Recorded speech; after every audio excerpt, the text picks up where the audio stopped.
अस्सलाम वालेकुम students, welcome to my channel. आज हम जीएससी 101 के बायोलॉजी सेक्शन का एक और बहुत इम्पोर्टेंट टॉपिक स्टार्ट करने लगे हैं जो कि है डाइजेस्टिव सिस्टम। ये हम लेक्चर नंबर 34 स्टार्ट कर रहे हैं और मुझे उम्मीद है कि ये आपकी फाइनल टर्म प्रिपरेशन के लिए एक इम्पोर्टेंट लेक्चर साबित होगा। तो चलिए स्टार्ट करते हैं। जब डाइजेस्टिव सिस्टम की बात हो तो सबसे पहले जो है आता है न्यूट्रिशन। जिंदगी की बुनियादी प्रॉपर्टीज में से एक प्रॉपर्टी ये है कि लिविंग ऑर्गेनिजम्स को अपनी एक्टिविटीज परफॉर्म करने के लिए एनर्जी की जरूरत होती है। इस एनर्जी को हासिल करने का जो प्रोसेस है उसको न्यूट्रिशन कहते हैं। ठीक है। प्लांट्स अपना जो फूड है वो खुद प्रिपेयर करते हैं या सनलाइट, कार्बन डाइऑक्साइड और वाटर की मदद से फोटोसिंथेसिस के जरिए अपना फूड बनाते हैं, इसलिए इन्हें प्रोड्यूसर कहा जाता है। एनिमल्स अपना फूड जो है खुद प्रिपेयर नहीं कर सकते, ये प्लांट्स या दूसरे एनिमल्स या फिर डेड ऑर्गेनिक मैटर से फूड हासिल करते हैं। इसलिए एनिमल्स को कंज्यूमर्स या कुछ केसेस में डिकम्पोजर्स भी कहा जाता है। एनिमल्स का मोड ऑफ न्यूट्रिशन उनके फूड के मुताबिक डिफरेंट होता है। जैसे जो एनिमल्स सिर्फ प्लांट्स खाते हैं उन्हें हर्बीवोर्स कहते हैं, जैसे गाय, बकरी, हिरन वगैरह। इनके डाइजेस्टिव सिस्टम्स और इनके जो दांत होते हैं वो स्पेशली प्लांट्स को खाने के पर्पज से ही बने हुए होते हैं। ठीक है। जो एनिमल्स दूसरे एनिमल्स का गोश्त खाते हैं, उनको शिकार करते हैं, उन्हें कार्निवोर्स कहते हैं। जैसे शेर या चीता वगैरह, इनके जो कैनीज हैं, दांत जो होते हैं वो बहुत स्ट्रॉन्ग और शार्प होते हैं, जो गोश्त को फाड़ने या काटने या तोड़ने में उनकी मदद करते हैं। ठीक है। जो जानवर प्लांट्स और गोश्त दोनों ही चीजें खाते हैं उन्हें ओमनिवोर्स कहते हैं। इसमें जो है वो क्रो, बियर और ह्यूमन बींग्स शामिल है। ह्यूमंस भी ओमनिवोर्स ही हैं क्योंकि हम भी वेजिटेबल्स भी खाते हैं और मीट भी खाते हैं। ठीक है।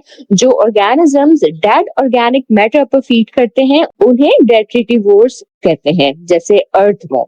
ये एनवायरनमेंट को क्लीन रखने में इम्पोर्टेंट रोल प्ले करते हैं। एनिमल्स के जो दांत होते हैं वो उनके मोड ऑफ न्यूट्रिशन के मुताबिक डिफरेंट होते हैं। इस एडेप्टेशन को डेंटिशन कहते हैं। ह्यूमंस में 4 टाइप के दांत होते हैं: इंसीजर्स, कैनियंस, प्रीमोलर्स, मोलर्स। हर टाइप का दांत अपना स्पेसिफिक फंक्शन जो है वो परफॉर्म करता है। एनिमल्स की जो माउथ पार्ट्स हैं वो भी उनकी ग़िज़ा के मुताबिक डिफरेंट होते हैं। जैसे फ्रॉग की स्टिकी और फोक टंग जो है वो इंसेक्ट्स को पकड़ने के लिए एडेप्टेड है। इसी तरह से कैमलियन की टंग जो है वो बहुत लंबी और स्टिकी होती है। बर्ड्स की बीक उनकी जो है वो उनके ग़िज़ा के मुताबिक ही डिफरेंट होती है। जैसे पैरट की जो बीक है वो थोड़ी कर्व्ड होती है ताकि नट्स वगैरह तोड़ने में उसको आसानी रहे, जबकि पेलिकन्स की जो है वो बहुत लंबी और वाइड बीक होती है जिससे वो फिश पकड़ लेते हैं इजीली। ठीक है। इसी तरह ममल्स के जो स्नाउट्स हैं वो भी उनकी ग़िज़ा के मुताबिक ही डिफरेंट होते हैं। डाइजेस्टिव प्रोसेस को समझने के लिए हमारे पास एक टर्म्स है जिसे समझना बहुत जरूरी है। उनमें शामिल है इंजेस्शन, डाइजेशन, एब्सॉर्प्शन, एसिमिलेशन और एलिमिनेशन। ग़िज़ा का बॉडी के अंदर लेना इंजेस्शन कहलाता है। ठीक है। जैसे हम खाना खाते हैं ना, ये चीज इंजेस्शन कहलाती है। फिर ग़िज़ा को छोटे और सिंपल मॉलिक्यूल्स में कन्वर्ट करना डाइजेशन कहलाता है, कि कार्बोहाइड्रेट्स का ग्लूकोज में कन्वर्ट हो जाना। ये एक एग्जांपल है डाइजेशन की। ठीक है। डाइजेस्टेड फूड का इंटेस्टाइन से ब्लड में ट्रांसफर होना एब्जॉर्प्शन कहलाता है। ठीक। एब्जॉर्ब न्यूट्रिएंट्स का बॉडी सेल्स में यूज होना एसिमिलेशन कहलाता है। इसी प्रोसेस से बॉडी एनर्जी प्रोड्यूस करती है और ग्रोथ और रिपेयर जो है ये परफॉर्म करती है। फिर अनडाइजेस्टेड फूड को बॉडी से बाहर निकालना एलिमिनेशन कहलाता है। ह्यूमंस ओमनिवोर्स हैं, इसलिए हमारा डाइजेस्टिव सिस्टम प्लांट्स और मीट दोनों को डाइजेस्ट करने के लिए अडेप्टेड है। ह्यूमन डाइजेस्टिव सिस्टम का मेजर पर्पस ये है कि जो ग़िज़ा है उसको सिंपल मॉलिक्यूल्स में कन्वर्ट करके बॉडी को न्यूट्रिएंट्स और एनर्जी प्रोवाइड की जाए। ह्यूमन डाइजेस्टिव सिस्टम के अंदर दो मेजर कंपोनेंट्स होते हैं, एलिमेंट्री कनाल और एसेसरी कनाल्स। एलिमेंट्री कनाल जो है ये एक लंबी ट्यूब है जो माउथ से स्टार्ट होती है और एनस पर एंड होती है।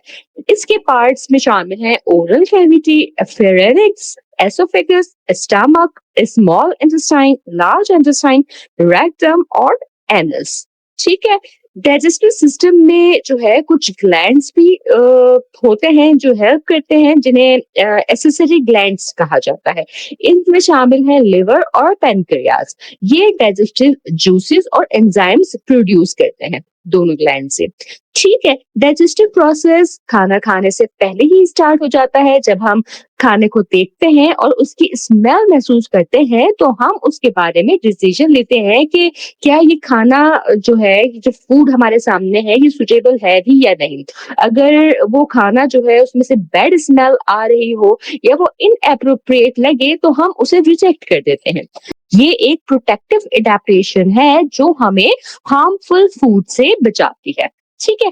ओरल कैविटी जो होती है ये डाइजेस्टिव सिस्टम का पहला पार्ट है। इसके इंपॉर्टेंट फंक्शन में शामिल है food selection, grinding of food, lubrication, initial chemical digestion. जुबान पर हमारी ना टेस्ट बर्ड्स प्रेजेंट होते हैं जो खाने का टेस्ट जो है वो डिटेक्ट करते हैं।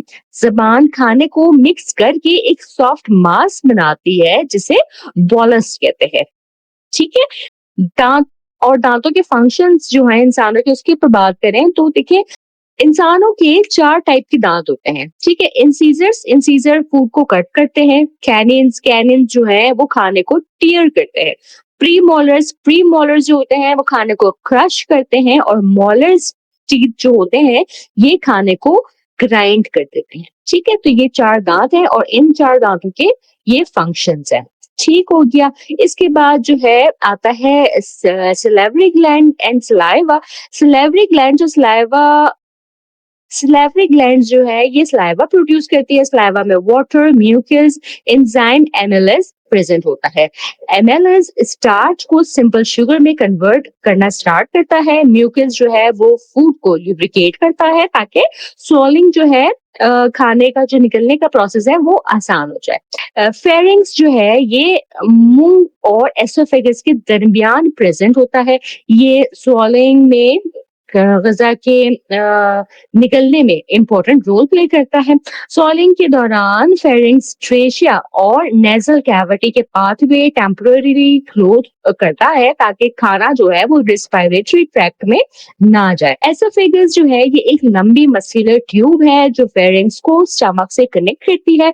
फूड यहाँ से पेरिस्टालसिस की वजह से मूव करता है। पेरिस्टालसिस मसल्स की ऑल्टरनेट कॉन्ट्रैक्शन और रिलैक्शन का प्रोसेस है जो फूड को नीचे स्टमक की तरफ पुश करता है। कभी कभी रिवर्स मूवमेंट भी हो जाती है, एंटी पेरिस्टालसिस जिसे कहते हैं, इसकी वजह से वॉमिटिंग होती है। ठीक है। स्टमक जो है ये डाइजेस्टिव सिस्टम का बहुत इंपॉर्टेंट ऑर्गन है। इसके फंक्शंस हैं temporary storage of food, digestion of proteins, mixing of food. Stomach के दोनों एंड्स पर स्फिंक्टर्स प्रेजेंट होते हैं जो फूड के मूवमेंट को कंट्रोल करते हैं। स्टमक की गैस्ट्रिक ग्लैंड जो है ये गैस्ट्रिक जूस प्रोड्यूस करते हैं। गैस्ट्रिक जूस में म्यूकस, हाइड्रोक्लोरिक एसिड और पेप्सिनोजन प्रेजेंट होते हैं। HCl का जो फंक्शन है वो है एसिडिक एनवायरनमेंट प्रोवाइड करना, पेप्सिनोजन को एक्टिवेट करना और हार्मफुल बैक्टीरिया को डिस्ट्रॉय करना। ठीक है। पेप्सिनोजन एक्टिवेट होकर पेप्सिन बन जाता है। पेप्सिन प्रोटीन्स को पेप्टाइड्स में कन्वर्ट करता है।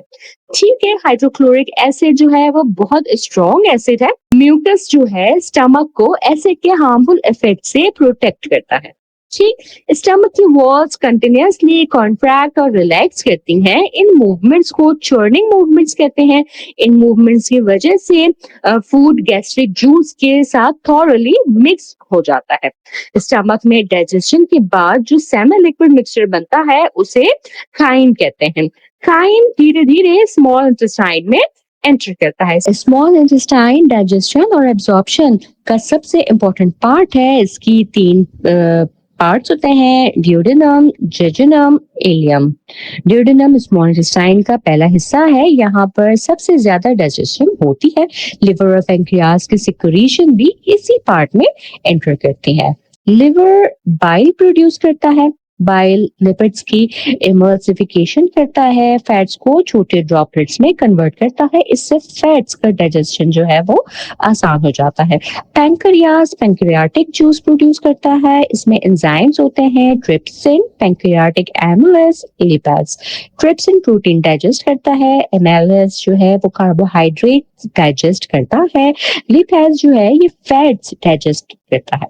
ठीक है, स्मॉल इंटेस्टाइन भी इंटेस्टाइनल जूस प्रोड्यूस करती है जो डाइजेशन कंप्लीट करने में हेल्प करती है। जेजुनम स्मॉल इंटेस्टाइन का मिडल पार्ट है, यहाँ रिमेनिंग डाइजेशन और न्यूट्रिएंट्स जो है इनकी एब्जॉर्प्शन होती है। इलियम स्मॉल इंटेस्टाइन का लास्ट पोर्शन होता है, यहाँ न्यूट्रिएंट्स का मैक्सिमम एब्जॉर्प्शन जो है ये ब्लड में होता है। लार्ज इंटेस्टाइन का मेन फंक्शन डाइजेशन नहीं होता, इसका मेजर फंक्शन है वाटर एब्जॉर्प्शन और सॉल्ट एब्जॉर्प्शन, अनडाइजेस्टेड फूड को कॉम्पैक्ट करके फीसेस बनाना। ठीक है, ये लार्ज इंटेस्टाइन का फंक्शन है। रेक्टम जो है ये टेम्पररी स्टोरेज साइट है जहां फीसेस कलेक्ट होती हैं एंड इसके थ्रू फीसेस बॉडी से बाहर निकल जाती है। ठीक है, इस प्रोसेस को डिफिकेशन कहते हैं। ठीक हो गया। तो देखिए डाइजेस्टिव सिस्टम जो है ये बॉडी को न्यूट्रिएंट्स प्रोवाइड करता है, एनर्जी प्रोडक्शन में हेल्प करता है, ग्रोथ और रिपेयर के लिए रॉ मटेरियल्स प्रोवाइड करता है, लाइफ को मेंटेन करने के लिए एसेंशियल सिस्टम है। ठीक है जी, तो इसके साथ ही हमारे ये लेक्चर यहाँ कंप्लीट हो जाता है और इस लेक्चर को मैं आपके लिए कंक्लूड करूँ तो देखिए हमने आज के इस लेक्चर में ये समझा कि न्यूट्रिशन क्या है, डाइजेशन के मुख्तलिफ स्टेप्स क्या हैं और ह्यूमन डाइजेस्टिव सिस्टम किस तरह फूड को डाइजेस्ट करके न्यूट्रिएंट्स और एनर्जी प्रोवाइड करता है। ठीक है, इस लेक्चर के हवाले से अगर आपके कोई डाउट्स हैं, कोई सवालात हैं या अगर आप कोई फीडबैक देना चाहते हैं तो जरूर कमेंट सेक्शन में बताइएगा।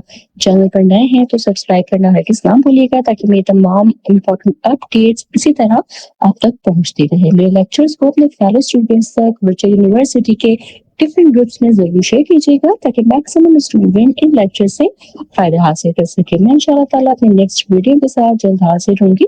तब तक आप सब अपना बहुत ख्याल रखिएगा। अल्लाह हाफिज।